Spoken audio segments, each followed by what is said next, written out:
Hiya folks, the lighting's ass. I know, I'm very aware, but we'll work with it because I don't want to move and I was in the middle of something and then I realized, wait, this could make a pretty fun video. At some point, recent past, I was staying at the Netherlands with my dad, and at one point I vocalized that I had an interest in walking around a flea market because I just think they're neat.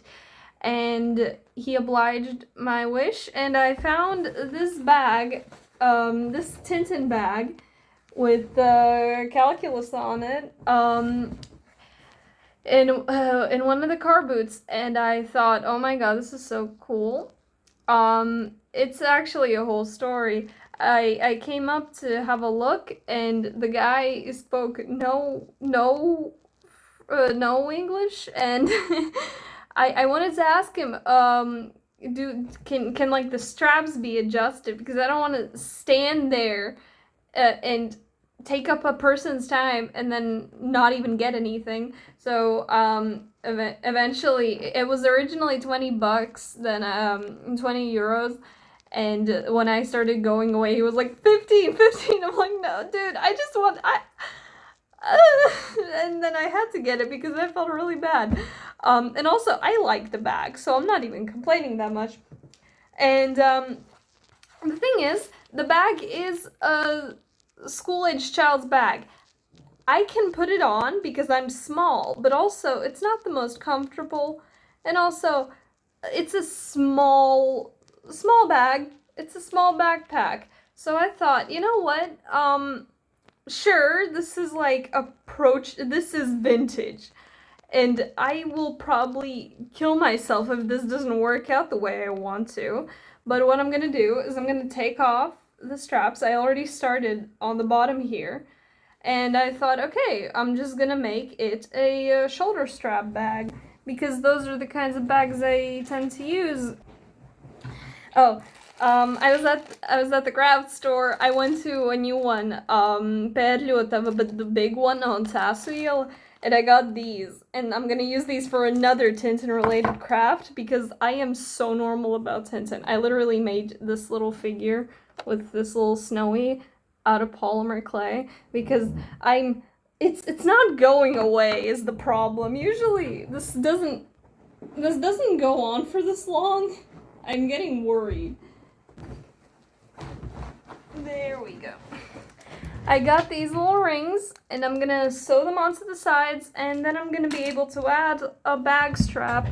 Also, don't mind my hand looking like that. I was painting something, and now it's drying, and now I moved on to another craft, because the moment I stop moving is the moment I die.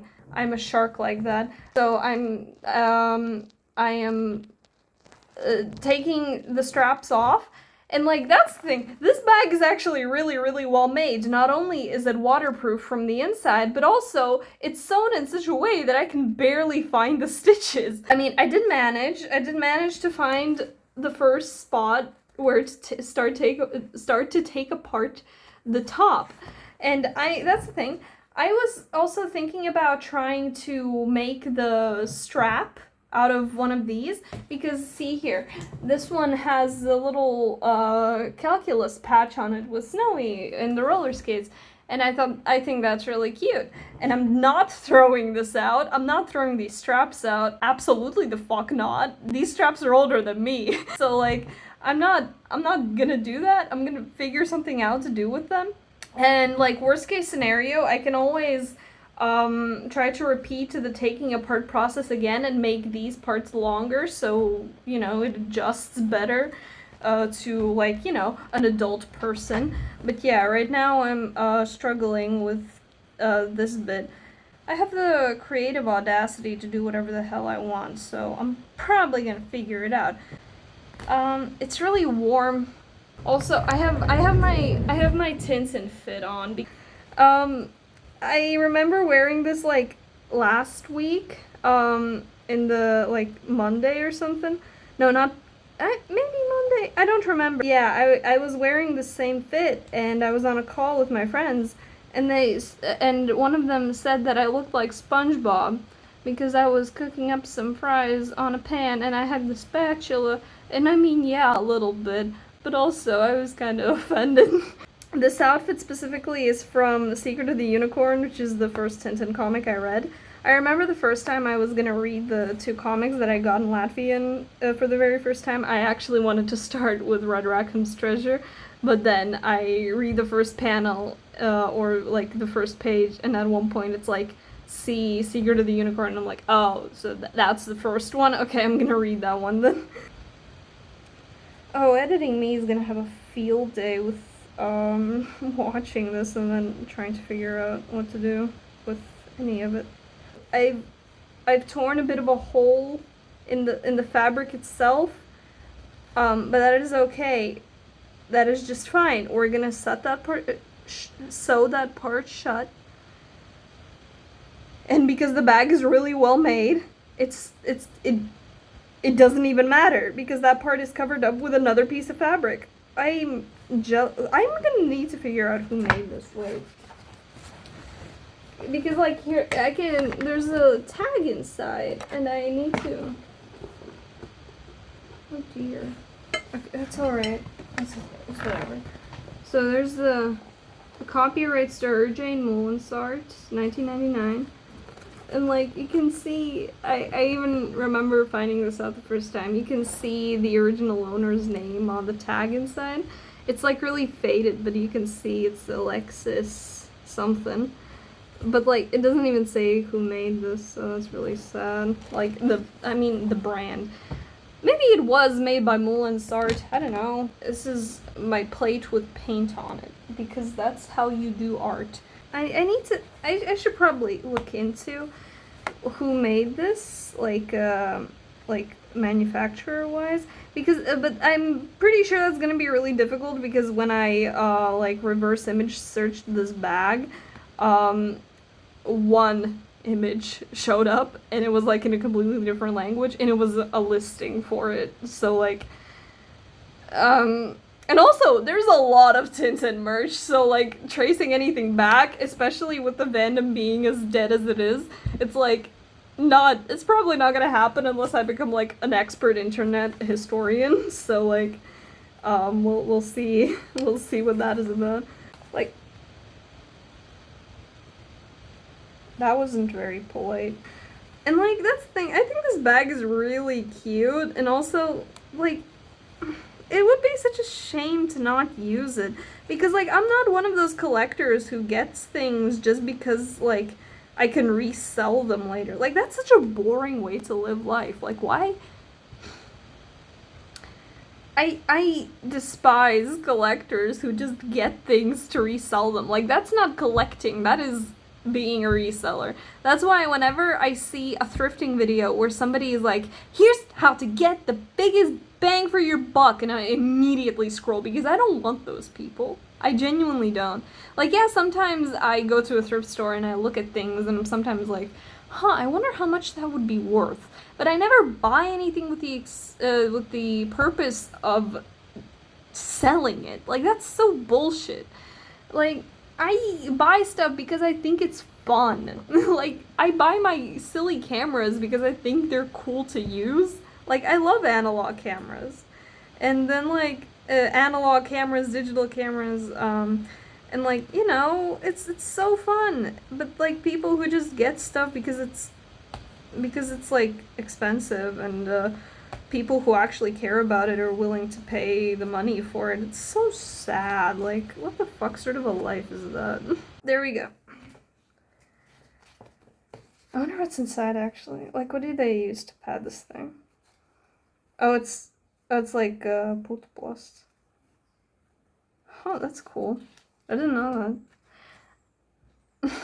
I mean, I probably sound really ignorant, but, like, whatever. Like, that's the thing. See, here's the hole. It's, like, really messy. Like, some parts are, like, here I accidentally tore through the fabric with the stitch remover. Like, what are these called? Like, the thing to cut the stitches. Like, the thing is, the fabric goes like right over the top and you can't see anything. So I'm just gonna have to do a ladder stitch to close that. The only thing I'm kind of worried about is the fabric's thick, so that might. What I imagine is I'm gonna be pulling, and pull back because the fucking string broke. Okay, so I have removed both straps now, and I have suffered some battle scars. Reminder, be very careful with this stuff because it burns like a motherfucker. It really hurts because, like, youch! Okay, so step number 2 is what I'm gonna do is I'm gonna stitch these holes and these openings shut. Then I'm going to, actually I could do that right now. I'm gonna grab okay, so I think it was for an event 3 years ago, where we had to wear like lanyards, and where is it? There we go. And I saved the lanyard because I don't know, that's just something I do because I don't like throwing things away, and also this is the perfect opportunity to actually use this for something. So actually, so I'm gonna demonstrate what I'm gonna do like right now because it's gonna be harder to see once I'm done. So what I'm gonna do is I'm gonna cut this to size and also burn the edges so it doesn't fray, you know, like it does right now. I'm gonna loop it through, and I'm gonna sew it, and I'm gonna have a loop.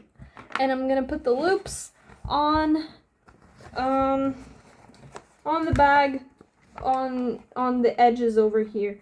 The lighting's shit, so you can't see anything, but it's gonna be hanging like from the sides here, and then when it's closed, it's gonna be like this, and then I can, you know, wear it as a little side thing.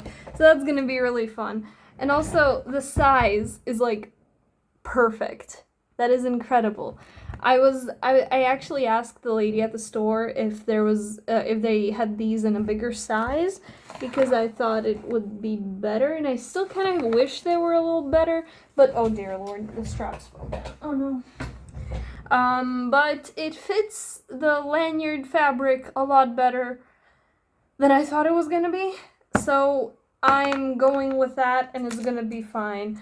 Shout out Perliotav. We love Perliotav in this household. So okay, I'm gonna shut the. I'm gonna sew shut the holes that I've made to remove the straps with the ladder stitch, because a ladder stitch is any person's who sews best friend. Honest to God, cross my heart, hope to die. Best stitch in the world. So I'm gonna get back to you once I'm done with that, and then I'm going to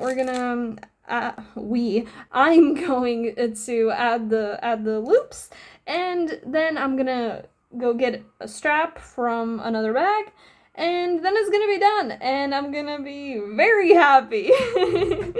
Okay, I just finished the sewing, and the bottom looks fine. I actually, the thread I used is like this steel blue color. It's bluish gray. I don't have black thread on me at the moment, so I just, I mean, you can't see shit because the lighting's trash, but I sewed it shut, and then I colored over it with a permanent marker. I've done this before as well. It works fine enough. And the top stitches, I mean, you can't see again. No, that's gonna be worse, isn't it? Like the top stitches are kind of wonky, but they'll work fine enough, especially for the back. Like you're not gonna be able to see this part that well, unless I like show it off like I just did now. And it really doesn't matter. So what we're gonna do now is I'm actually gonna go get a candle.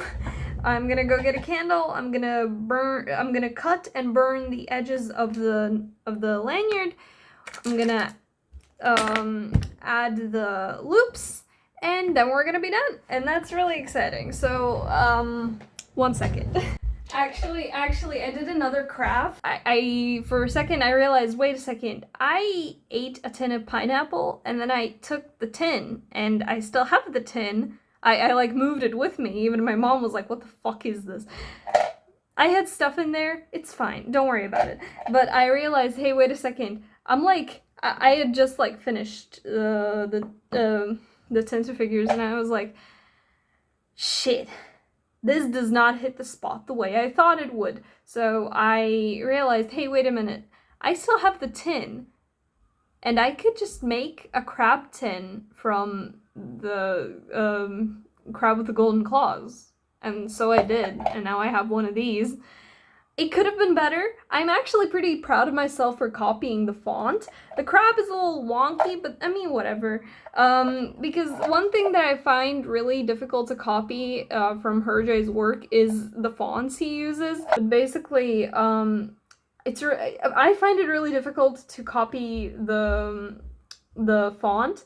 So I'm pretty happy with the managing to make this look relatively okay. Of course, the smaller text still looks like my handwriting, because one thing is that the M's, I draw my M's like down,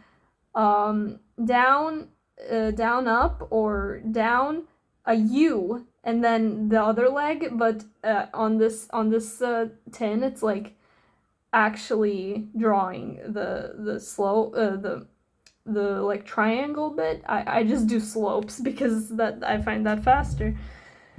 Okay, another thing, I have this really cool candle from Pepco. It's a cafe latte. It's really sugary sweet, and I love it. I realized that this house smell is not the best, so I thought, okay, fine, we'll just get a candle then. And this one's really nice. It's really straight up so sweet, but like yeah, it's really sweet. It's kind of vanilla. It's kind of chocolate. It, you know, all the nice smells.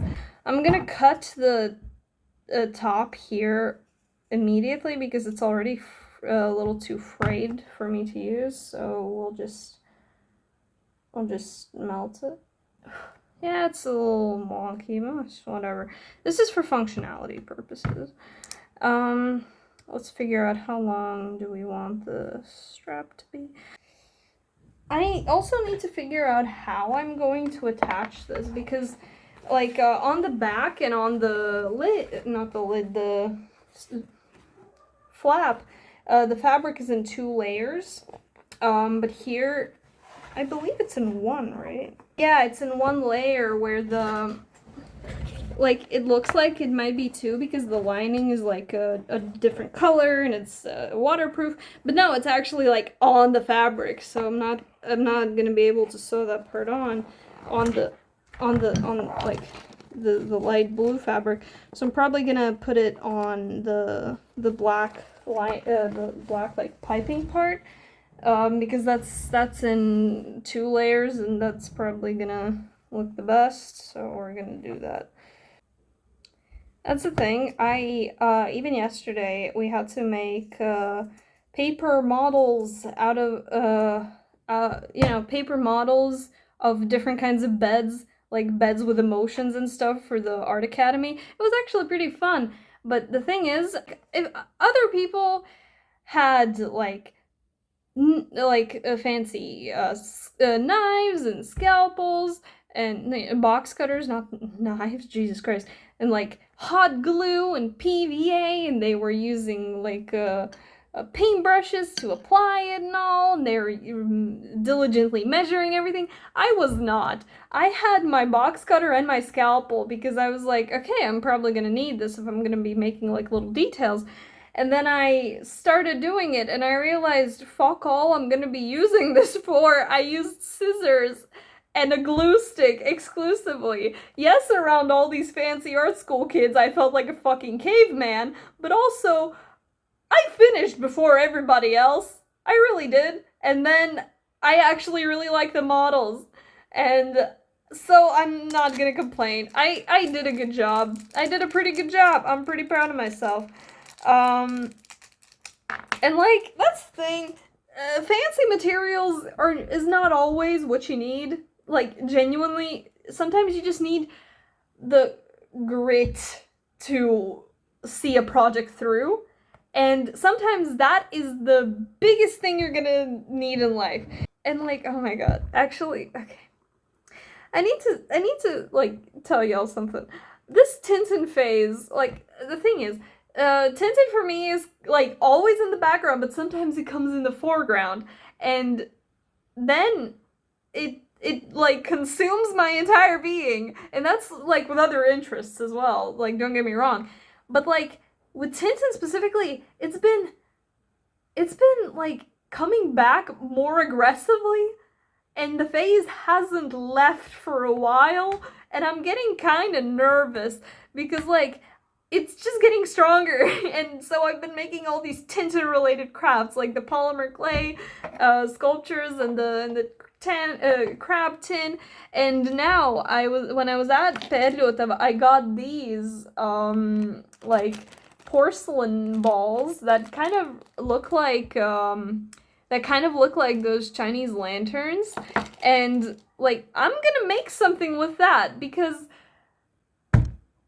man, the Blue Lotus has been my Roman Empire for ever since I read it. And like, not that I had read it before. Now I got the comic and Laffian as per the previous video, and like, I am not okay. I am so not okay about Tintin right now. I'm gonna add the straps, and I'm gonna return, and then I'm gonna show the finished piece.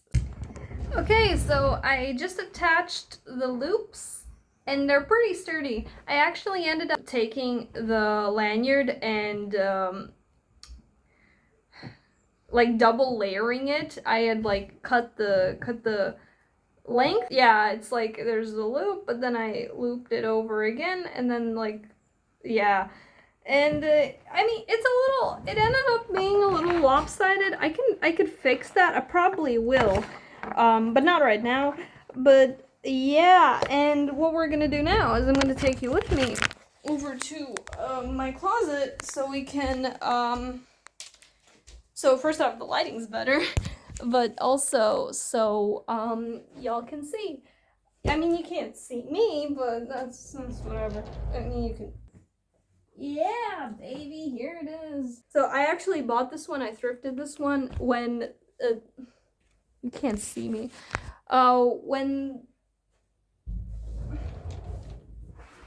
When this bag strap broke, I got that black one as a replacement. It looked sturdy enough. Also, it just rolls open.